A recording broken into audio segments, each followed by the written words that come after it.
Калі бачыш, якія выдатныя будынкі людзі ўзводзілі ў даўніну, міжволі думаеш, што яны былі больш разумныя за нас. Архітэктура.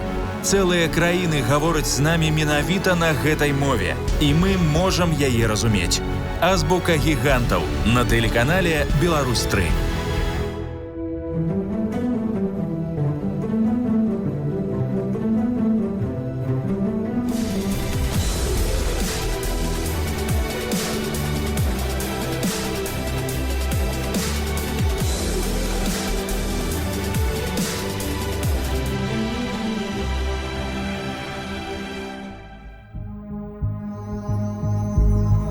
Палац Патёмкіна і Галынскіх у Крычаве.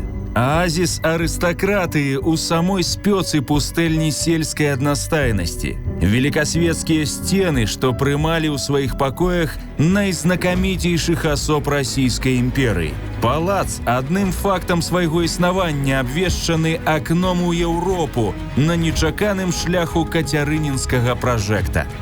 Якія інтымныя таямніцы хавае ў цені сваіх раскошных апартаментаў гэты пышны помнік шляхетнай архітэктуры. Архітэктуры Беларусі.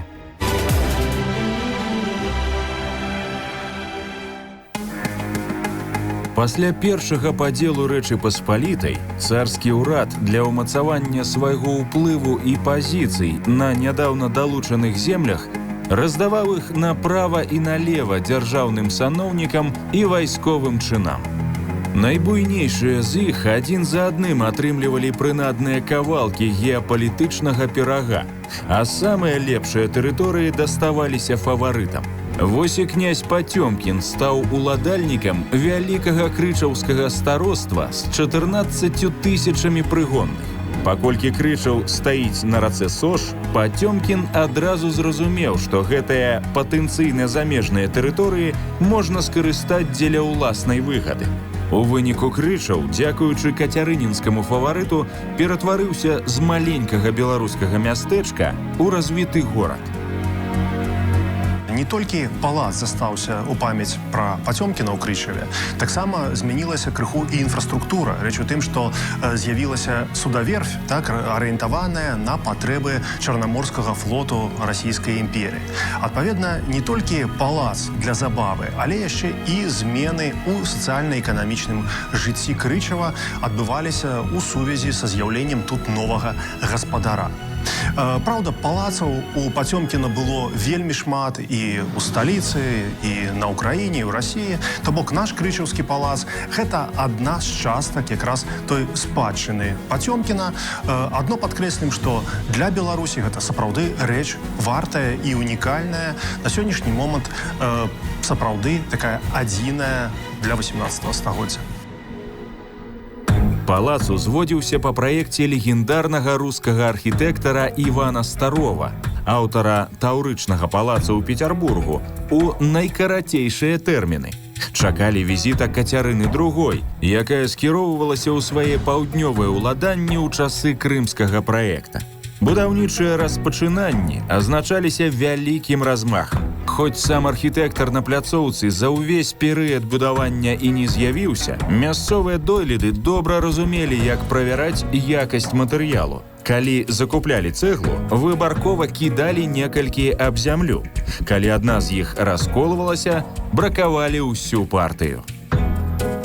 Ад класіцызма, дарэчы, тут вельмі выразная такая зразумелая аб'ёмная структура ў выглядзе буквы «П» з гэтым такім авальным залам пасярэдзіне, які выступае. Планіроўка, дарэчы, не сіметрычная была, а аб'ёмны такі прыём быў, вельмі такая ясная структура, сіметрычная. Для класіцызма гэта было вельмі важным. І потым, калі аб'ёмная структура зразумелая, простая, тады і разгортванне ўсіх элементаў, пілястраў, вакон, абрамлення вакон, яно таксама ідзе уздоўж усім фасадам. Палац пабудаваны ў стылі так званага рускага класіцызму, што ў тыя часы было не дзіўным. Задачай крымскага праекта Кацярыны II было стварэнне рускай антычнасці, ну а класіцызм у архітэктуры наўпроста звяртаўся да антычнай спадчыны, як да нормы і ідэальнага ўзору. Зварот дойлідаў да спадчыны антычнай архітэктуры меў на ўвазе не толькі выкарыстанне яе асобных матываў і элементаў, але і зразуменне агульных законаў яе архітэктонікі. Грунтам архітэктурнай мовы класіцызму стаў ордар у прапорцыях і формах бліжэйшы да антычнасці, чым у дойлідстве папярэдніх эпох. У пабудовах ён ужываецца такім чынам, што не зацямняе агульную структуру збудавання, але робіцца яе тонкім і стрыманым акампанементам. Пластыцы будынкаў уласцівая выразнасць прасторавых дзяленняў і мяккасць колераў. Майстры прынцыпова аддзялялі ілюзорную прастору ад рэальнай. Стваралі новыя прыёмы планавання, што прадугледжваюць арганічнае злучэнне гарадской забудовы з элементамі прыроды, стварэнне адкрытых пляцоў, якія прасторава зліваюцца з вуліцай.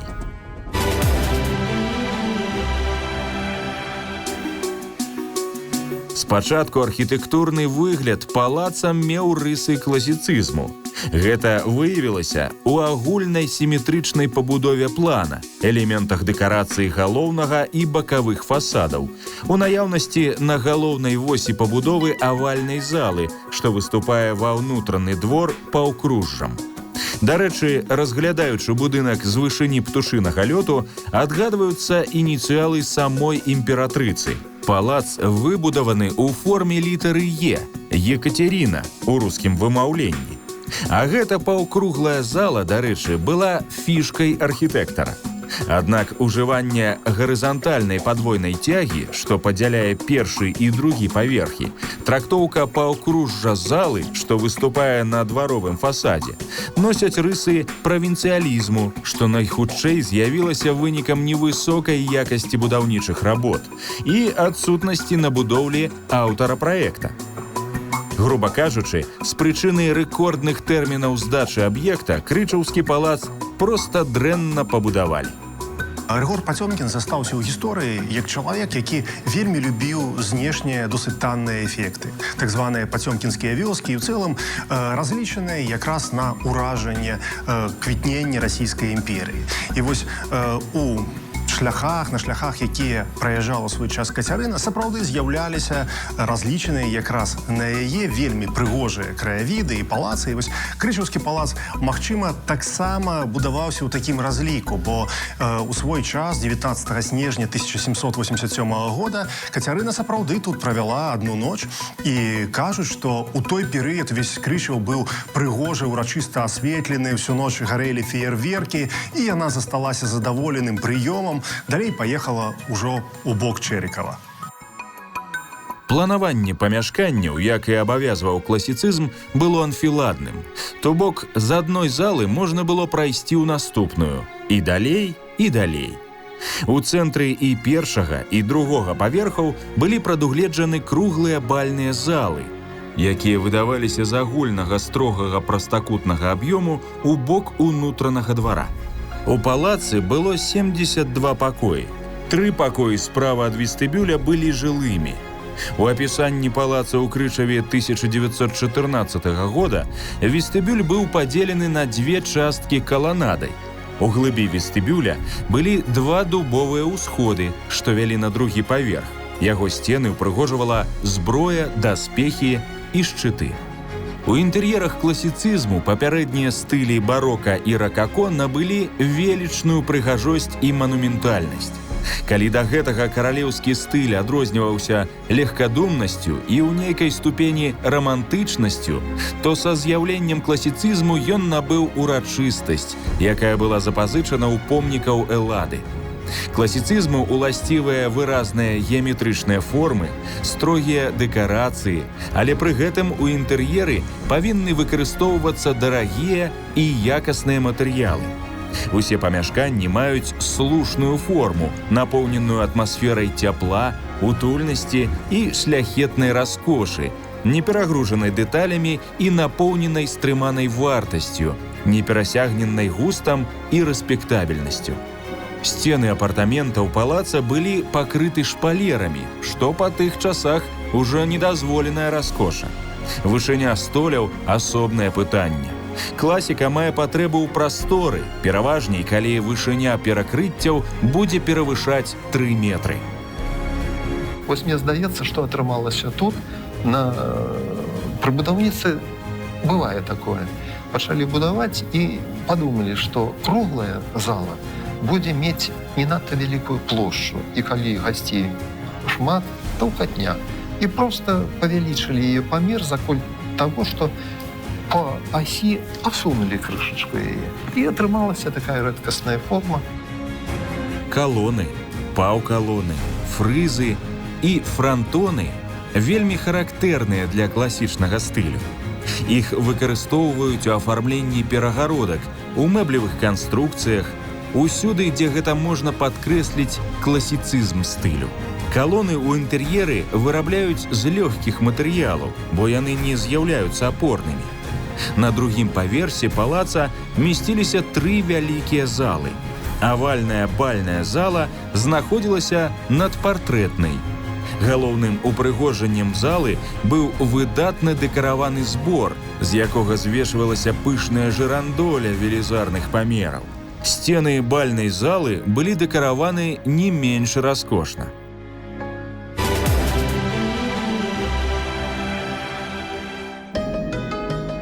Пацёмкін валодаў палацам і Крычавам нядоўга.